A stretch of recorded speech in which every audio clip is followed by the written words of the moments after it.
مساء الفل عليكم يا اساطير. معاكم نور بقدم لكم حدوته من الانمي. لو اول مره بتتفرج عليا ما تنساش تعمل لايك واشتراك للقناه وقول لي رايك في الكومنتات. وبالنسبه لاساطير الانمي بشكركم على دعمكم وكومنتاتكم. والنهارده الحلقه الخامسه من الجزء الرابع لمسلسل قاتل الشياطين. واللي مش فاكر الحلقه اللي فاتت كانت عباره عن تدريب توكيتو لتانجيريو وبيعلموا اساليب القتال المختلفه وبينتهي لعبهم بطيارات الورق. اما النهارده الحلقه مختلفه جدا وهو تدريب تانجيريو على ايد هشيرة الحب وبيرحبوا ببعض وبتاخده من ايده وتقول له تعالى انا عامله لك شاي وكمان عامله لك بانكيك موحوح يستاهل بقك. وتانجيريو شكله بيحب الاكل قوي زيها وبيروح معاها وبتكون مشكلته مع البانكيك انه مش عارف ياكلها من اني حته وبيقول لها تصدقي خدودي هتقع من كتر الانبهار. وبتقول له بص انت هتخلص اكلك وتغير وتلبس زينا بالظبط. وبيغير فعلا تانجيريو وبيلبس زي لبسهم وبيكونوا شبه رقصات الباليه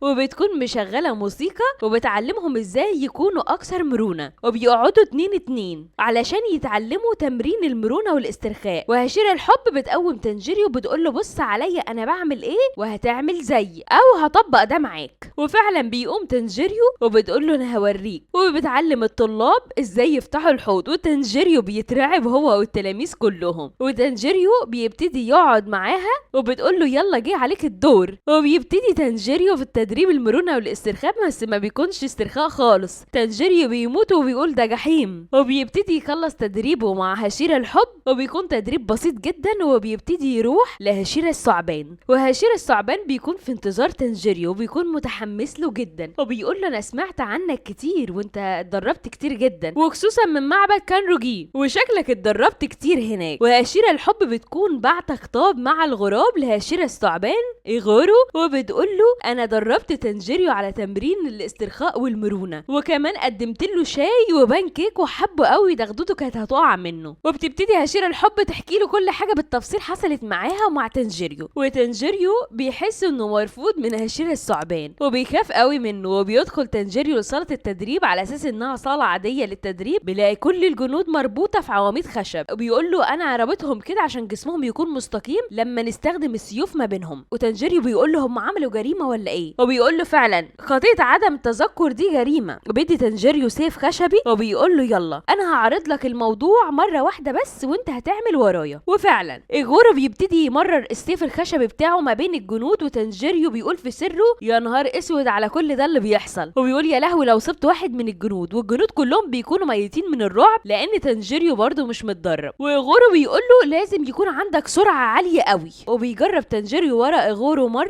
وبيكون بطيء جدا وايغورو بيقول له مفيش مشكله انا عارف ان هي محتاجه ممارسه ومع الوقت هتظبط معاك. وبيحاول تانجيريو يجرب للمره الثانيه والجنود بيكونوا في حاله رعب جدا والضربه كانت بتكون برخاوه. وبيدخل ايغورو بسيفه الخشبي ويقول له لازم تتعلم تحط السيف بتاعك في كل الاماكن الضيقه وبدقه كمان وبسرعه جدا. وايغورو بيقول له امشي بسرعه جدا واعمل حركتك مظبوطه وما تقلقش بشان الجنود دول. وجه الوقت عشان نعمل اعاده تنظيم وده بيكون التدريب الاكثر رعبا لتانجيريو. وبيقول تانجيريو رغم اني بتمرن بسيف خشبي ولكن لو ضربت واحد منه هصيبه بجروح خطيره. وبيحاول يتفادى ضربات السيد ايغورو رغم انها بتلف زي الثعبان الخشبي رغم ان ايغورو معاه نفس السيف الخشبي بتاعه. وبيقول تانجيريو في الاماكن الضيقه لو الهجوم كان بطيء السيف بتاع ايغورو هيتلوي زي الثعبان وهيوصل لي. والجنود بتتوسل جواها بتقول له ارجوك ما تخمنش وخلاص وخلي بالك مننا. وتانجيريو بيكون متوتر جدا وايده عماله ترتجف وبيكون شايف انها تقنيه سيف خطيره ولو ما عرفش يعملها هتبقى كارثه. وبينزل الجنود وهم في حاله رعب وتانجيريو بيحاول يتدرب على الاماكن الفاضيه من غير وجود الجنود. وبيروح تانجيريو مع الجنود ياخد حمام بارد وبيكون تلج. وبيروح تاني يوم يتدرب مع ايغورو وكمان تالت يوم بيبتدي يركز اكتر. ولكن للاسف تانجيريو بطيء جدا وهو بياخد بقلوله في وشه ومحتاج يركز اكتر حبتين. وبيفكر تانجيريو هو دلوقتي بيلاعب ايغورو والموضوع صعب عليه ولكن القتال الفعلي هيكون بين الاشجار والصخور ولو اتقبض عليه هيتقتل في وقتها ولازم يتخيل نفسه انه في المعركه الحقيقيه ويكون اكتر دقه وتركيز. وبيهاجم ايغورو من كل حته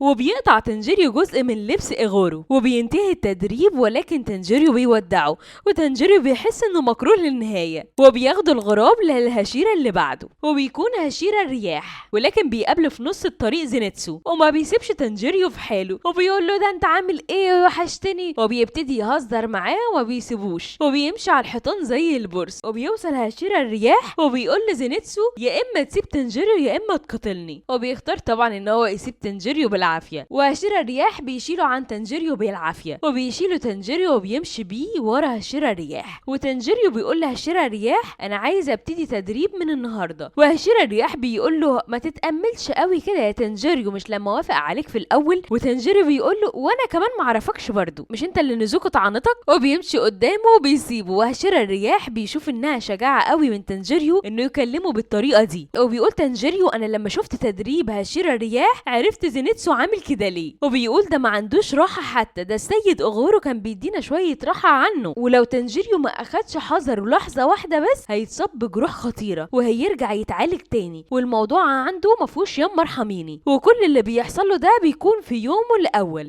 والموضوع بيكون صعب عليه حبتين ثلاثه عن الهاشيرا اللي فاتوا. واما تنجيريو بياخد نفسه ببقليل اللي في وشه ويروح يستريح شويه، وبيلاقي واحد بيتكلم مع هاشيرا الرياح وبيقول له انا عايز اتكلم معاك شويه. وبيرد عليه بيقول له انا ما عنديش وقت. واما جينيا بيقول له انا محتاج تأديبك، انا محتاج ان انت توجهني. وهاشيرا الرياح بيقول له انا ما عنديش اخ صغير وما بقدمش حد وما تقلقش انا كده كده هقتلك. وتنجيريو بيخاف من كلام هاشيرا الرياح مع اخوه. وهاشيرا الرياح بيقول له ما تتكلمش معايا تاني وما تجيليش هنا تاني، انت مش عارف حتى تتنفس، فما تقعدش ان انت تسمي نفسك المبارز والشخص القوي واللي مفيش زيك اتنين. واخوه جينيا بيتضايق حبتين وبيحاول يعتذر له وبيقول له ان انا كنت بقاتل الشياطين، ده انا كنت باكلهم. وهاشيرا الرياح بيتغاظ جدا وبيقول له كنت بتاكل ايه؟ سمعني كده تاني. وبيختفي فجأة في لحظة واحدة وبيتحول زي الرياح بسرعة علشان يقتله، ولكن تنجيريو بيلحق اخوه وبيحاول ينقذه. وفي وسط ما زونيتسو قاعد مع اصحابه بيقعدوا يتكلموا حبتين بيسألهم فاضل كام يوم في التدريب ويخلص، وبيلاقي تنجيريو طالع من جوه والبيبان متكسرة